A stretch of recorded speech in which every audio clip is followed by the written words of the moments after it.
This week's Parashah, we actually have a double portion this week. It is Mattot and Masa'ei conjoined together, with Mattot meaning tribes and Masa'ei meaning journeys. And it comes from Numbers chapter 30, verse 1, all the way through 36, verse 13. And just a little background information on why we do have double portions throughout the Torah. Is basically we are getting the Torah readings of the diaspora back in line with those in Israel. So the Torah is split into 54 portions.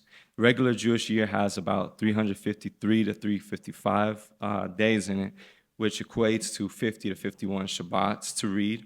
So with exceptions like holidays on Shabbat, such as if we had Purim, we would obviously read the special holiday reading. So we'd be reading Esther on Shabbat.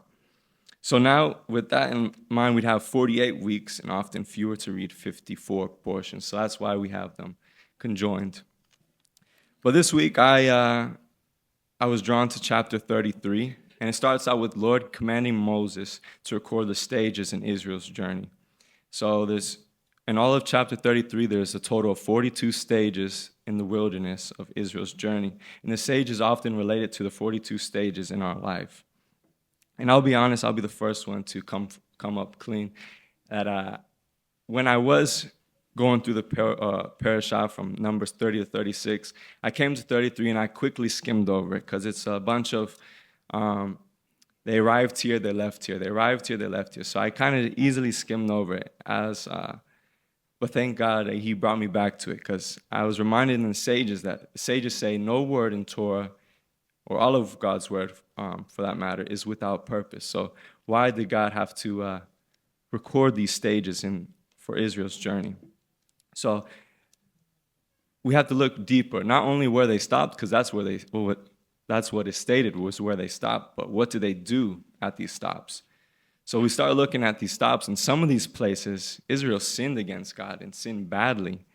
Lord was slow to anger, but he did get angry. So we have to ask that question, why did God command Moses in the first place to keep account of Israel's journey? And again, we're going to be looking to the word real quick, but keep in mind what the sages say, that not one word is without purpose. So we'll jump into verse 13 of chapter 33.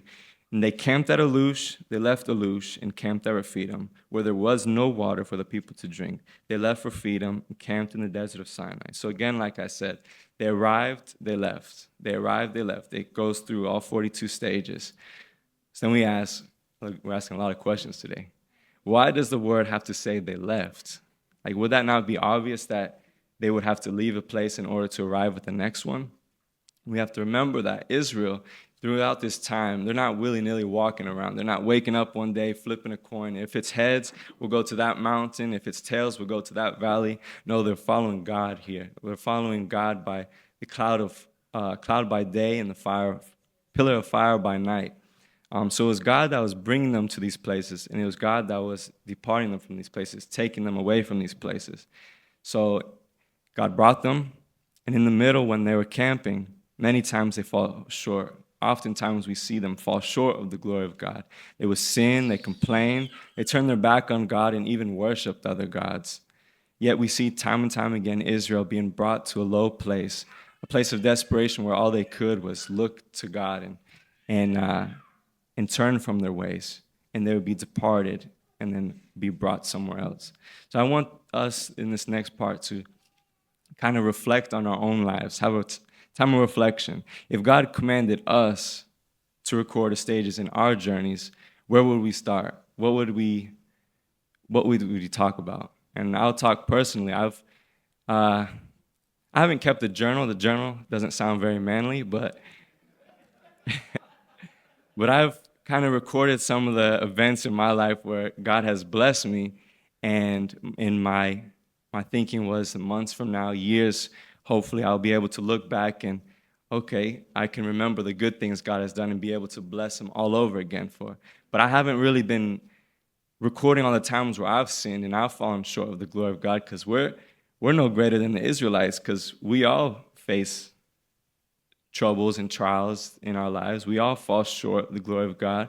We sin, we complain, we turn our back on God. We even worship other gods even without knowing it. So it's it's my prayer to you that you would start looking at your life, and even in the bad. Actually, before that, I'm going to go back to the word when it said, they camped at Rephidim where there was no water for the people to drink. And obviously, they went through that trouble and that trial a couple times, 2 or 3 times, if I'm not mistaken, where they ran out of water. What if the Israelites had that record and they remembered from the first time that, okay, we've been through this trial before, we've been through this trouble before, and God brought us out of it. But now we can remember, we could bless God, and let us now, we know what to pray for. We know we need patience. Lord, help us with our attitude. So that's my prayer for us this week, through our Shabbat, that we could reflect on the times where God has used us, God has brought us to these places, and it's not always going to be a fun stroll down memory lane. Sometimes it is bringing us back to where we have sinned and fallen short, but there's always something that we can learn from it. And even just to look back at our life, if we are going through another trial or trouble, that we can look back and say, okay, I've been through this before, something similar like this, but now I know what to pray for. Now I know what I need to work on. Maybe it's my patience, maybe it's my anger, maybe it's one of a billion reasons, but that's my reflection. That we could look at our own life if God commanded us to record stages of our journey.